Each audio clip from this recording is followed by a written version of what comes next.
अस्सलाम वालेकुम बच्चों, आज हम स्टार्ट कर रहे हैं क्वेश्चन नंबर 3। ठीक है, ये है आपकी exercise 15A D2 7th addition और चैप्टर का नाम है प्रोबेबिलिटी। ठीक है गाइस, क्वेश्चन नंबर 2 तक हम लोग प्रीवियस कर चुके हैं। सो आज हम कर रहे हैं क्वेश्चन नंबर 3। पहले क्वेश्चन नंबर 3 पढ़ लेते हैं। क्वेश्चन नंबर 3 में क्या कह रहा है? Eight sided fair die. क्या है? एट साइडेड फेयर डाई है विद फेसेस लेबल्ड। देखिए, आपको सैम्पल स्पेस गिवन है, सैम्पल स्पेस जो कि हम कहते हैं जिसको के। ठीक है, ये आपको गिवन है 2 3 3 4 7 7 7 एंड 9। ठीक है गाइस, तो इसका मतलब आपके पास टोटल आउटपुट आ गया। टोटल आउटपुट आ गया आपके पास, काउंट करो 1 2 3 4 5 6 7 8, ये आ गया 8। अब हम पार्ट करेंगे पहला। क्या कह रहा है? 7। अब देखिए, सबसे पहले हम करने के लिए क्या करेंगे, क्या बताना है हमने कि इसमें 7 की क्या प्रोबेबिलिटी बनती है। ठीक है, तो सबसे पहले हम फार्मूले लिखेंगे। Probability of single event is equals to K upon M. ठीक है गाइस, अब देखिए यहाँ पर बच्चे क्या करते हैं, 7 7 7 लिख देते हैं। No, it is absolutely wrong. आपने क्या लिखना है कि कितने 7 अवेलेबल है, 1 2 3। तो आप यहाँ लिखोगे 3/7, दैट इज़ द आंसर। यानी कि अगर ये जो 1 2 3 sorry 8 8 sorry not 7, this is 8। यानी अगर हम रैंडमली कार्ड निकालते हैं तो 3 चांसेस ऐसे होंगे कि जिसमें 7 निकलने का चांस होगा। इसको हम कहते हैं प्रोबेबिलिटी। सेकंड में सबसे पहले हम, अच्छा सवाल क्या है बेटा? अ 3 और अ 4, अ 3 और अ 4।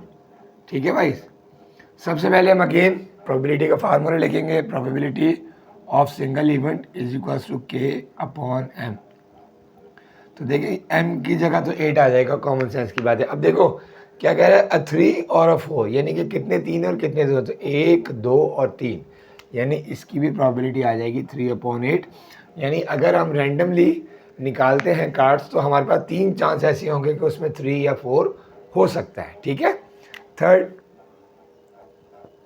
थर्ड बेटा क्या कह रहा है? थर्ड कह रहा है a number less than 10, a number less than 10। अच्छा, मैं अब अगले सवालों से नहीं लिखूंगा ये। ठीक है, सबसे पहले हम प्रोबेबिलिटी लिखेंगे। Probability of a single event is equals to K upon M. देखें जी, अब लेस देन 10 कितने हैं? 1 2 3 4 5 6 7 8, यानी मैं लिखूंगा 8/8। तो ये आपके पास आ जाएगा 1। ये आपका आ गया आंसर। ठीक है, इज दिस क्लियर? अब आ जाओ सर फोर्थ पार्ट।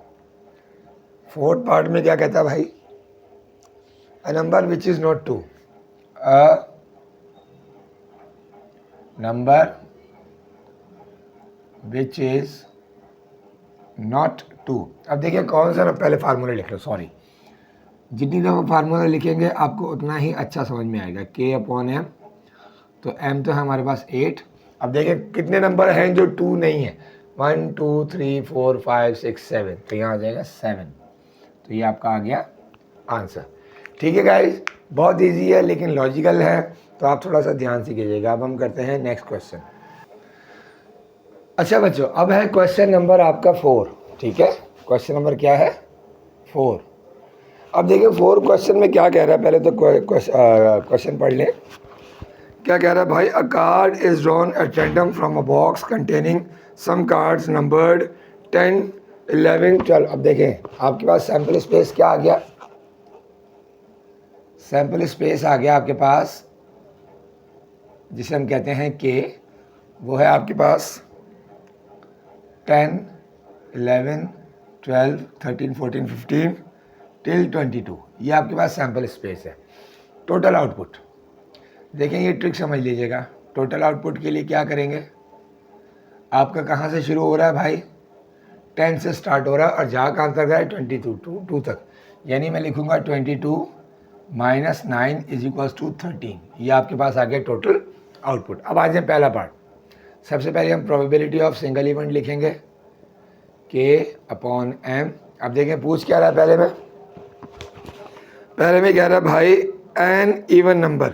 अब देखें इवन नंबर का मतलब क्या है, वो होता है भाई जो कि डिविजिबल बाय 2 हो। अब शुरू कहाँ से हो रहा है, 10 से लेके 22 तक। तो 10, 12, 14, 16, 18, 20 और 22 7 नंबर हैं आपके पास। तो आप लिखोगे 7/13, ये आपके पास आ गया answer of first part. Second मैंने कहा था मैं सवाल नहीं लिखूंगा, मैं डायरेक्ट सॉल्व करूंगा। अगेन जारी बात है, प्रोबेबिलिटी ही फाइंड करनी है, फार्मूला लिख रहा हूँ मैं डायरेक्ट। अब आ जाइए सर, अगला सवाल क्या कह रहा है, a number between 13 and 19 inclusive. अब देखिए इंक्लूसिव का क्या मतलब होता है, सबसे पहले तो समझ लो बिटवीन कह रहा है कि 13 से लेके 19 के, यानी 13 और 19 के दरमियान के। लेकिन जब उन्होंने इंक्लूसिव कहा है तो इसका मतलब हमने 13 और 19 को भी शामिल करना है।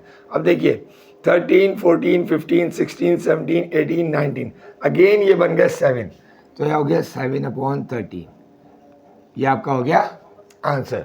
ठीक है गाइस, थर्ड वाला देखो,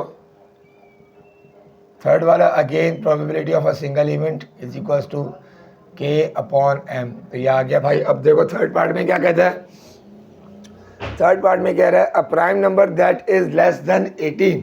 अब देखिए शुरू कहाँ से हो रहा है, 10 से, और लेस देन 18 यानी 18 से 10 से लेके 18 तक के दरमियान के जितने भी प्राइम नंबर है हमने वो देखने हैं। तो शुरू हो जाए 11, 13, ठीक है, उसके बाद 17, ये सिर्फ 3 नंबर है 10 से लेके 18 के दरमियान जो कि प्राइम नंबर है। तो इसका मतलब इसका आंसर हो गया 3/13, ये आपका हो गया सर आंसर। फोर्थ पार्ट में दोबारा हम लिखेंगे formula, probability of single event is equals to K/M। ठीक है सर, अब सवाल क्या है, फोर्थ कह रहा है a number is greater than 20। ठीक है, अब देखिए सर 10 से लेके 22 तक नंबर थे, कोई भी नंबर 22 से बड़ा है, ऑब्वियसली नहीं है। तो हम यहाँ क्या लिखेंगे, जाहिर बात है जब कोई नंबर बड़ा है ही नहीं तो हम लिखेंगे 0/13। इसका मतलब कोई भी ऐसा नंबर नहीं है कि अगर हम उसको रैंडमली निकालें तो 0 होगा। ठीक है, तो 0 इसका आंसर हो गया। उसका बाद आ जाए 5, again probability of single event is equals to K/M। सवाल पढ़ लेते हैं भाई। सवाल कह रहा है a number that is divisible by 4। अब 10 से लेके 20 तक हमने वो नंबर देखने हैं जो 4 से डिविजिबल है। तो 10 से लेके 22 तो कौन कौन सा नंबर हो गया, एक हो गया 16, ठीक है, और एक हो गया 20।